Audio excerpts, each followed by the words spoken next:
very difficult to help yourself. And even the Bible tells us that, you know, we need to have information. Ignorance is a big part of you know, doing things that work against you. But as you get information, even about spiritual matters, that information really helps you. So we're having a balance here because, you know, God thinks of the complete man, spirit, soul, and body. So we want to deal with all those three issues. And, you know, in the lockdown situation we've been forced into, there's a lot of stress, and people are experiencing, you know, things that they never dreamt would happen. And of course, we're here to help them, but we can't help them unless we can help ourselves first. So helping ourselves is by getting the right information. I'm just going to read you a scripture, which is Matthew 11, verses 28 to 30.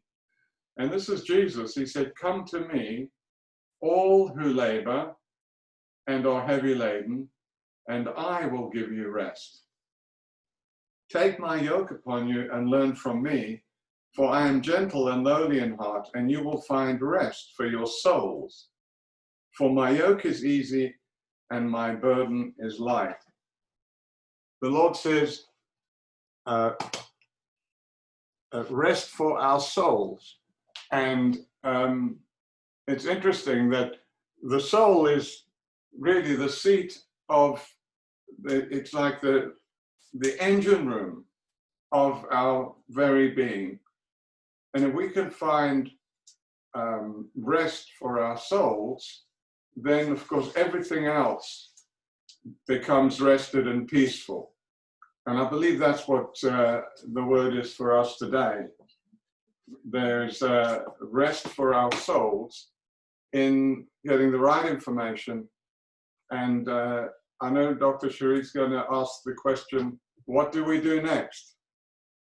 So without further ado, again, Pastor Lorraine and I really appreciate the time that you give us, Dr. Sharief.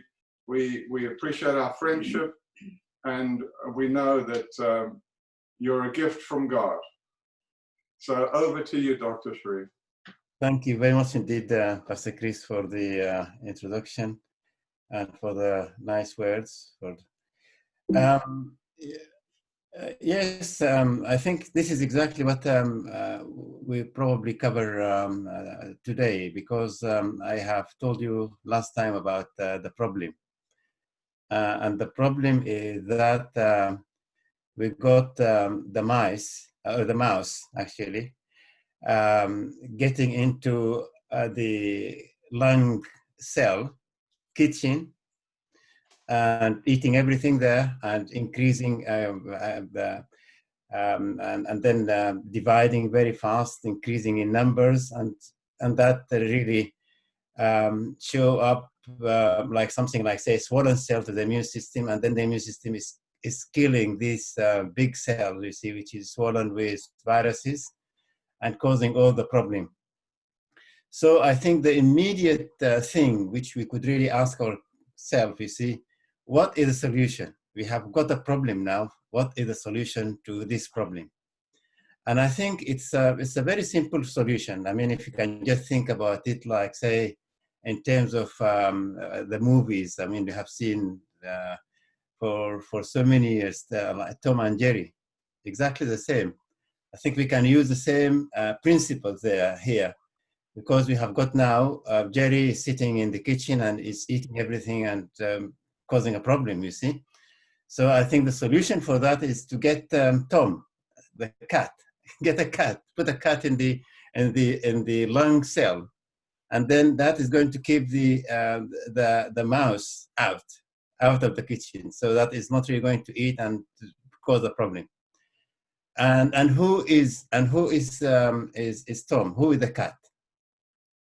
So the cat is zinc. So if you put zinc in the lung cell, then this is going to keep the cat out. But unfortunately, our cat here is not like any other cat. It's a very, very lazy one. It doesn't really want to move.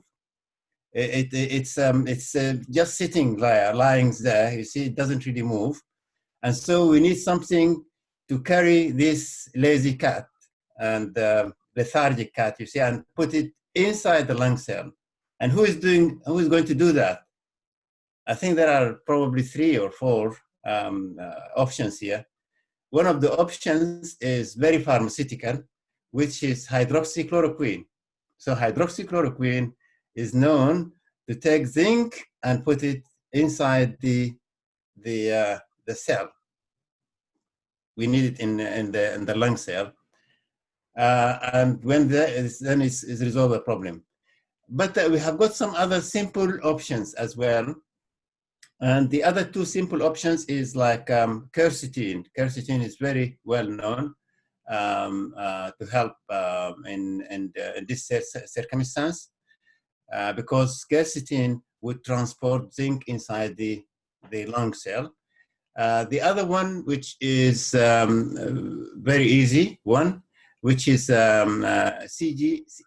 EGCG, which is the substance in green tea. So I think quercetin and green tea are things which we are consuming on a daily basis. And so that is going to help us. So we can increase these elements. Some people might ask, you see, where can we find zinc? Zinc is everywhere. And the richest source of zinc is meat, shellfish. These are really very good sources of zinc. Legumes. Actually, my best source of zinc is lentils, for example, chickpeas. These are all really very simple things which people could really apply immediately, and they are not really a big problem. They don't really need a lot of effort, to apply. Things like nuts and seeds, they are full of zinc. Actually, I remember one story, because you see, zinc always work with another mineral, which is copper. So if you take too much zinc, this is going to lower your copper level. And if you take too much copper, then it's going to lower your zinc level. And I remember I had a lady, she's a little bit elderly lady, she's in her 70s, I think, and she came, and her main problem is, she said, every now and again, she's catching infection. She's just like, she's having cold during the summertime, she's having too many colds during the winter time, and she's catching any water infection, any sort of infection. And she had been everywhere and she couldn't really find any solution. And just I looked into one thing, and I just measured her minerals, including zinc and copper. And her zinc came really off the chart, very, very high level. I have never seen any level like that. And I said, okay. While I was examining her, taking her blood pressure, I found that she has got a bracelet. She has got something in her wrist, actually. And what is that? She said, this is something which I have had for many times, a long time. And it is something which has been prescribed, given to her to help her against arthritis. And what is it made of? And it's copper. Okay, then. Now we know the problem. Okay, just take this stuff out of your wrist, and let us find out what is going to go, what is going to happen here. And then I gave her heavy doses of zinc. And then the problem has been resolved within just a few months, like 2-3 months. And then she said, now I'm back to normal. I'm not really having any trouble. And then we checked the stuff again, and then her copper come down and her zinc is good level. And that resolved the problem. So now we know if you get Tom inside the kitchen, then the kitchen, that's going to keep the mice out of the kitchen. So this is the first step which we need to do. And then the other 2 important steps is also very easy to apply. And this, the second one, actually, I would recommend is vitamin C. Why vitamin C? Because we are dealing with a viral infection. And why vitamin C is good for viral infection is because everybody buy a lot of vitamin C during the winter time. You see, the flu season. this is the time where the sales of vitamin C will go will skyrocket, you see. And this is why, because vitamin C is very strong, I mean, to prevent viral infection. And there is a lot of studies which has confirmed this fact. And indeed, actually, it can protect and prevent any infection. Because you see, even they took bacterial infection like pneumonia, and they have found that vitamin C actually reduces the incidence of pneumonia. And it helps patients to recover easy and faster. And this is actually what we used to do in old medicine. In the 70s and in 80s, you see, we give a lot of good doses of vitamin C in seriously ill patients. And this is also confirmed during this coronavirus epidemic in China. One of the doctors, his name is Dr. Mao, very intelligent. At the beginning of the thing, he said, this is a viral infection. Why not we treat these patients with intravenous heavy doses of vitamin C and see what's the effect? And the effect, every patient who had been given intravenous vitamin C did not die. So the mortality was zero. From very high mortality, he brought down the mortality to zero. And then on top of that, he has observed that, you see, it helps patients to go back home early. Those, we are talking about very serious patients who were in the intensive care unit. So it helped them to go home early. So why not we use vitamin C then? It is very easy. Everybody has got vitamin C in their own home. And vitamin C is available on so many items, like fruits and vegetables and these things. So this is something which you can apply right now to prevent the infection. And if anybody has had the infection, then this is one thing which they can apply to speed up their recovery. And some people might come and say, okay, what type of vitamin C? Because there are too many types of vitamin C. Which one should I take? And I think the best one to take initially and always is the whole vitamin C. And what is the whole vitamin C? The whole vitamin C is the vitamin C which is available in nature. And this is just like in fruits and vegetables. Which fruits and vegetables are rich in vitamin C? Everybody will go to the citrus. Citrus are really full of vitamin C, lemon, lime. These are very full of vitamin C. But also, you have got vitamin C in something like bell pepper. Pepper is rich. Actually, pepper is richer than citrus in vitamin C. Kiwi is full of vitamin C. Things like mango. These are a lot of resources. Actually, fruits and vegetables are full of vitamin C. But most of the time, people would like to go for something a little bit more scientific. They wanted something like a supplement, like a drug, like a pill or something like that. And that is okay as well. So what is the best pill that is going to give you adequate amount of vitamin C? I think ascorbic acid.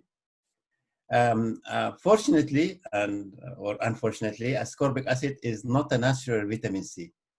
It is a synthetic, and most of the time they make it out of corn. But the studies has found that it's a very, very, very good source of vitamin C. And even if you take it orally, it gives you the highest level of vitamin C in the body, and it gives you the highest sort of prevention and protection and speed recovery from disease. And so how much would you take of citrus? Or sorry, of ascorbic acid is between 1 to 4 if you want to prevent. And if somebody has got the COVID infection, then I think they should really go for between 4 to 8. Normally, I take about a couple of grams per day. So you can take a couple of grams every single day. Some people might really say, and I have got this complaint from many of my patients saying that, you see, it is acid. Every time when I take it, it irritates my stomach and causes some problem. So it's not very good for me. Okay, if that is the case with you, then go for something else, something which is not acidic, another form of vitamin C, and you can go for magnesium ascorbate. or potassium ascorbate, which is another form of vitamin C, which is less acidic and it's very good. And this is the type which we normally give in hospital into the vein because it's less acidic to the vein. So I think this is the story of vitamin C, and vitamin C is very important, easy to apply, and anybody can do that. Then I think there is a small little very interesting issue about vitamin C, and that has been discovered recently in dealing with this COVID-19 infection. There is a couple of studies. They have found that vitamin C is like a fuel for the immune system. And they just really put that in the analogy of like the gauge. You see, the fuel gauge. While the patients have got severe infection, then the gauge will go down like this, you see. And then they found that, you see, if they put intravenous vitamin C on these patients, then the gauge will go up again, and then the immune system will consume it again. So it is really a very good analogy. And this is it shows the importance of vitamin C in the management of and prevention of the infection. The other one, which is I think is also big, is vitamin D. And vitamin D, I think actually is the maestro, or the master, or the conductor of the immune system. If you want to have a very, very good, strong immune system, this is the one which is going to help you. Why? Because there is receptors for vitamin C, vitamin D in every immune cell. And that what makes them work like one army. So they work like one army, and it will adjust, you see, how much killing are we going to do at this moment, and how, because you know the immune system is what the immune system do, it does two jobs. One job is to kill the invaders, and the other job is to clear the rubble and to reinstate the things and bring the part of the body being involved in this infection back into normal. So there is two limbs of the immune system. One is called Th1 and the other one is Th2. And the two systems should really work together, just in conjunction. And the one which does this job is vitamin D. If you have got vitamin D, then it will help. But the other reason for focusing on vitamin D, because 90% of the population in this country are vitamin D deficient. And this is because we haven't got enough sun, particularly during the winter time. You see, there is not enough sun, you see. And it is even worse for people like me who are darker skin. So, I mean, it's people with lighter skin might really be able to get some vitamin D through their skin, because the biggest source of vitamin D is the sunshine, you see. But for the sunshine to be effective, then I think you have to be on the sun for a certain duration of time. And I think you need at least to be in the sun for at least 1 hour a day to have enough vitamin D. Is there something else I can help with? To have enough vitamin D, enough to help you have something like, say, optimal health. The minimum should be half an hour. And I advise my patients actually to go out, you see, in the morning, at least for 15 minutes exposure, and then 15 minutes exposure in the afternoon. But if you want optimal health, this is something more than to prevent disease. So it should be like, say, 1 hour, and you can divide it into 2 or 3 periods every day. It's important actually to keep parts of your body exposed to the sun. So, I mean, this is another problem of vitamin D in people. You see, people who, for some religious or for some cultural reason, they cover all or most of their body with clothes, you see, then they are not really going to make enough vitamin D. So at least if you can just keep the arms and the lower legs and the face exposed to the sun, then I think that might give you adequate amount of vitamin D. The food sources of vitamin D, the oily fish. That's also something which people could apply immediately. Oily fish is very good source of vitamin D. Butter is another source, and there is the only plant source of vitamin D is mushroom. If you can do mushroom soups and these things, they are full of vitamin D. But the sun and the animal source of vitamin D are more superior than the plant source of vitamin D, because the sun and is vitamin D2, vitamin D3, and the plant is vitamin D2. But vitamin D has got some problem with it. I mean, if you're going to take vitamin D or expose yourself to the sun, or take food which is rich in vitamin D, then you need to get vitamin D being activated. And there is 2 steps of activation of vitamin D. One step is in the liver. So this is the 25-hydroxylation activation of vitamin D is in the liver. And then another step of activation of vitamin D is in the kidney. So people with kidney failure, for example, those who goes for dialysis, they should have vitamin D as active form because they cannot activate vitamin D. And then another category of people who are really very important but might not be aware about themselves is people who have got fatty liver.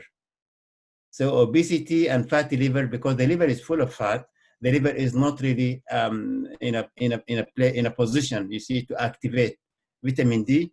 So that is another problem. And this should really have supplements. But anyway, I think everybody during the pandemic should really be taking some form of active vitamin D, like vitamin D3. Personally, I take 10,000 units of vitamin D every single day, and I think that is helping me to keep all right. And I think everybody else should really take similar or the same amount, particularly those who are not able to go out in the sun. The elderly people who are living in institutions like nursing home and this thing, they should really have adequate amount of vitamin D. So I think this is the thing which you could really do immediately, and these are easy, and it doesn't really going to cost you that much. I'm not really sure about the time, but I think the other thing which you could really do in the future, that is another issue which we could talk about either later on, either now or depending on the time which is set out.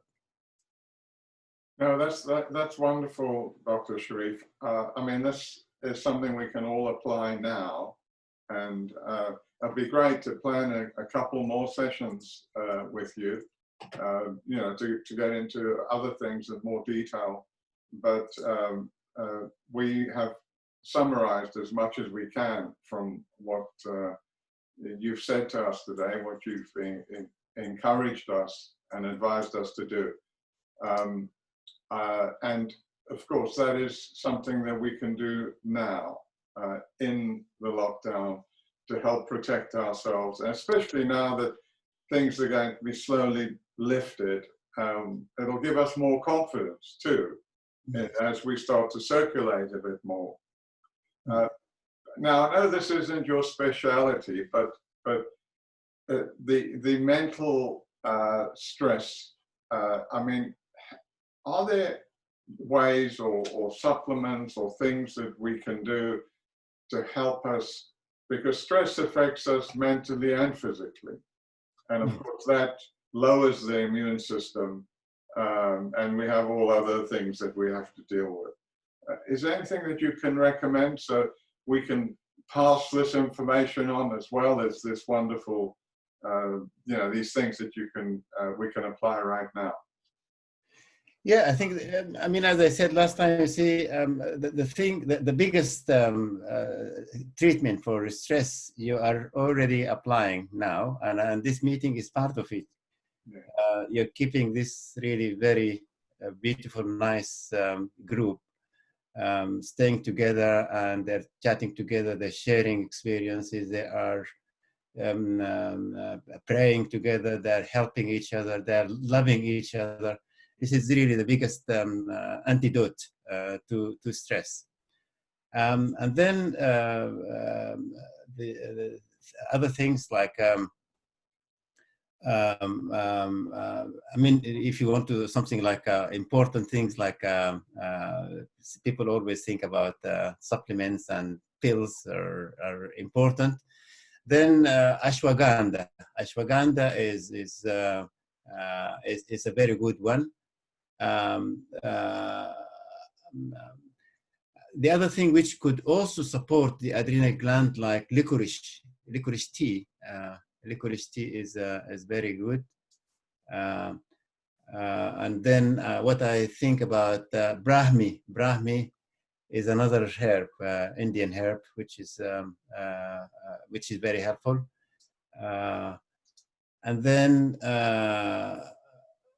but licorice is very supportive to the adrenal gland. Is absolutely supportive to the adrenal gland. Yeah. So how does stress affect the adrenal gland? What does it do to the adrenal gland? I think the adrenal gland has to produce all the stress hormones, whether they the ones which are produced by the inner part of it, which is like adrenaline or adrenaline, or from the outer part of the gland, which is the cortisol. And it's very important thing which I forget to say about patients on statin. Statin, which is a drug given against to lower down cholesterol. It is very common, the drug use in this country. I'm pretty sure thousands of millions of people are on it. And because when you lower the cholesterol, and cholesterol actually is the ingredients. Actually, this is the main thing that the body makes vitamin D of. So if you lower cholesterol too much, then you'll not be able to make vitamin D, because you make vitamin D out of cholesterol. You see? And so these patients, by definition, will be deficient of vitamin D, and they should really take good doses of vitamin D, good doses of active form of vitamin D. And then the other category of people who are also going to be deficient of cholesterol is the same patients because of the statin, is because cholesterol is needed to make the stress hormones. So all the stress hormones are made of are made of cholesterol, and that is a problem, because if you haven't got enough cholesterol, then you're not able to make the stress hormone. And because you need a certain level of cortisol, because cortisol, as we said, it's a day hormone, and then melatonin is a night hormone. So if you haven't got enough building blocks of cortisol, then people will be deficient. And when they become deficient of cortisol, we call it, I mean, initially we call it like say type 1 or type 2 adrenal exhaustion, because initially it will be like adrenal exhaustion, so adrenal fatigue, and then later on it become full exhaustion. The adrenal will not be able to produce adequate amount of cortisol. So the cholesterol is a very important thing, and people should really think about this, particularly those who are taking statin.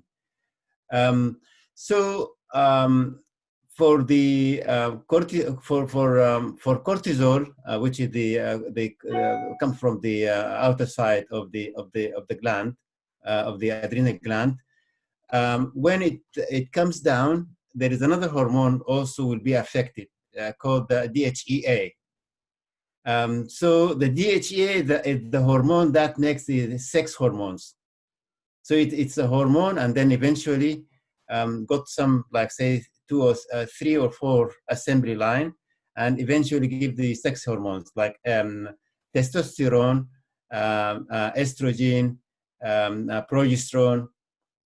These are the hormones that comes out of that. So, so if people are actually they are not having enough cholesterol, then they are not going to produce that. If they are becoming too much stressed, then they're not going to make, because you either do cortisol or you can do the other ones. But if you can do cortisol in moderation, in normal amounts, then you can do the other ones in normal amounts. But if you are doing too much cortisol with high level of stress, then you're not really making the test, the sex hormones. And we know the sex hormones are important in males and in females because, for example, testosterone is very important for the brain. It's very important for the bone. We know about that. You see, so this will be affected immediately. So there is a lot of connectivity between all these activities inside the body. So, but in people who are really continuously stressed, then eventually the adrenal gland will be fully exhausted. And this pattern of people, you see, eventually they have this really state of dizziness. They are lack of alertness. And this is because they have got low level of cortisol. And so it is better actually to reduce the stress level by hook or crook, and that is going to help the general health and everything else. I've seen products advertised. They're quite expensive actually. They're advertised for adrenal fatigue, supplements. Yeah. Are they any good, or is it just another gimmick? I think it's going to be like a combination of things, because vitamin C is one of the things which is very well important. Vitamin B5, pantothenic acid, is very important for the rhodiola. Is very important for the adrenal gland function. And I think most of the time they put these things together in one supplement, and then they say it helps. Definitely, all these combination of things would help the adrenal gland to function better, because it calm the stress, or it provide ingredients that help the adrenal gland to produce the different types of hormones necessary for health and well-being. Wonderful. Well, Dr. Sharief, we're going to open it up to questions. So I'm going to hand over to all the people that have been listening. Please keep your questions as short as possible and as general as possible, so that we're here not to get a consultation from Dr. Sharief, but to see how we can help ourselves to help others. So those are the kind of questions we want to be asking. If you put your hand up, we will open up and let you have a say. Anyone want to ask Dr. Sharief anything? Katie.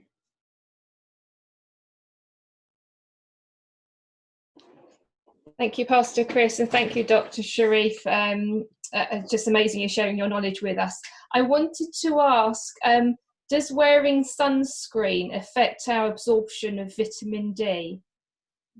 Of course. I think this is a very good question, because sunscreen will protect the ultraviolet, actually the ultraviolet rays, which are the thing that should really go through the skin to help the body make vitamin D. So if you put the sun screen, it's going to prevent that happening. So it's better, you see, if you'd like to gain some vitamin D through the skin, it's better to do it without really putting the sunscreen. And this is why I advise people to have, like, say, 1 or 2 or 3 sessions during the day, And the benefit of this, actually, beside giving you vitamin D, you expose yourself to more sun. That is going to help also your sleep at night. That's one benefit. The other benefit also, people who go out and they exercise or just expose themselves, and when they come back, really come back indoors, instead of rushing straight to the bath and take a shower or take a bath, then it's better to leave it a little bit longer because the absorption takes time.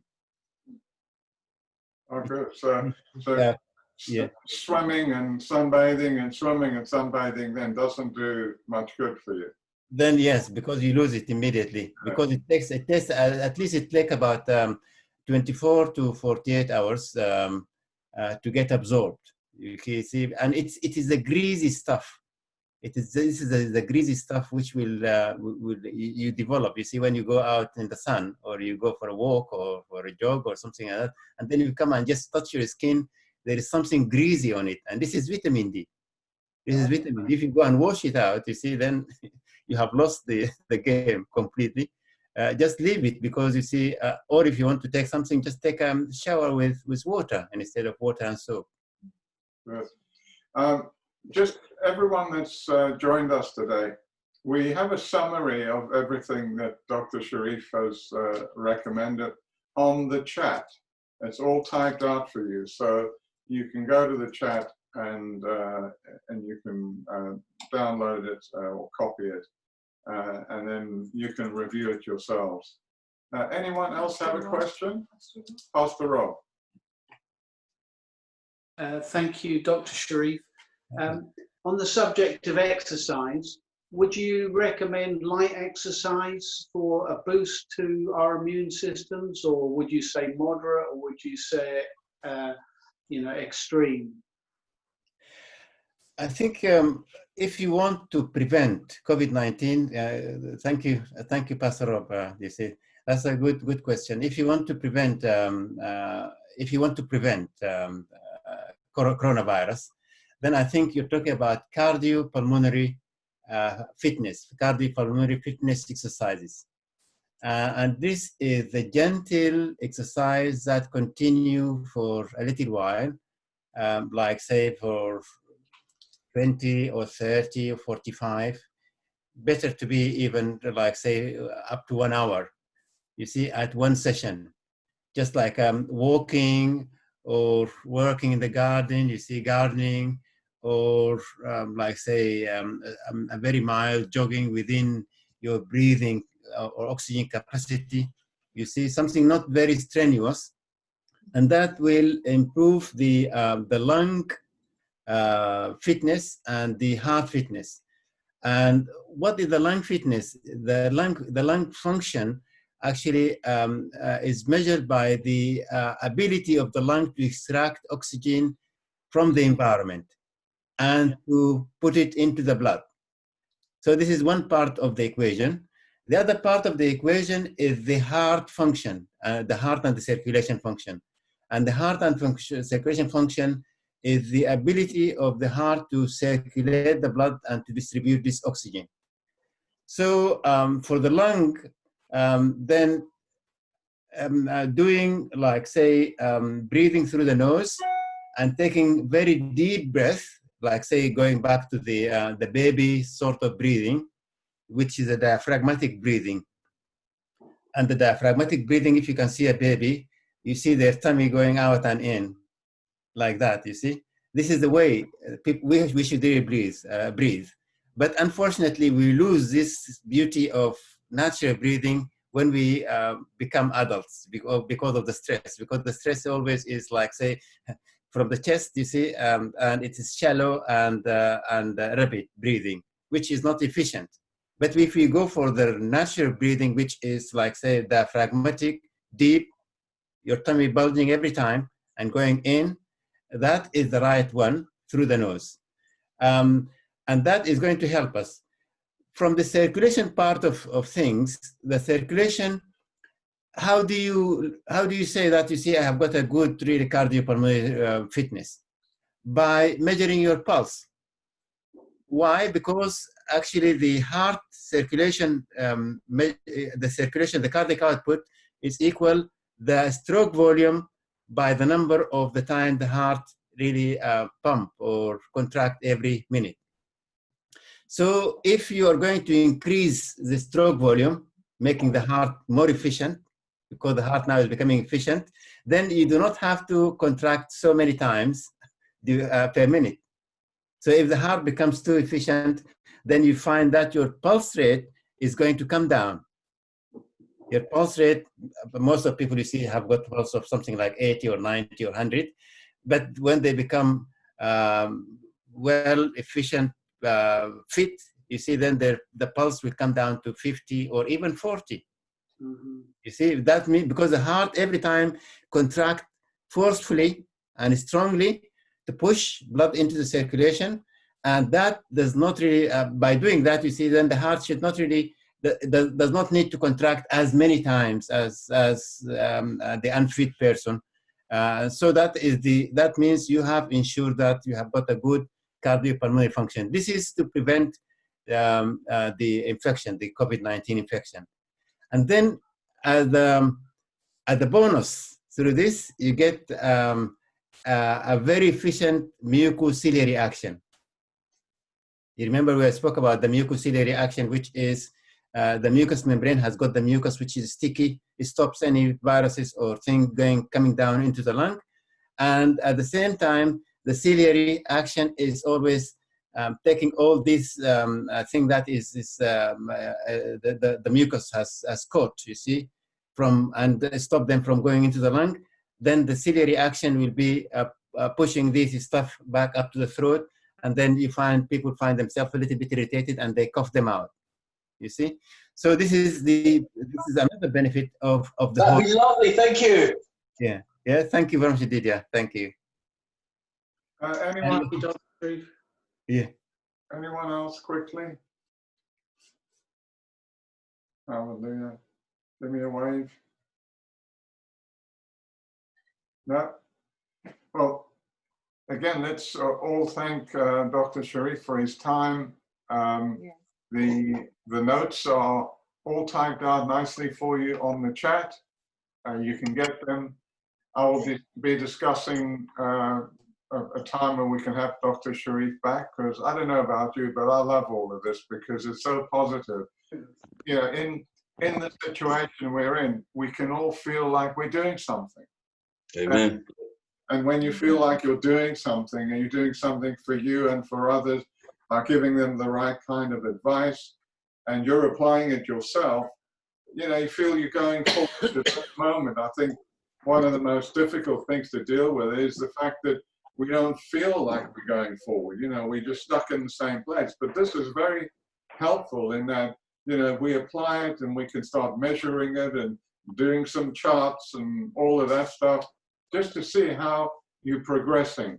And then we'll have Dr. Sharief back, and, you know, we'll pick another aspect of this which will help us.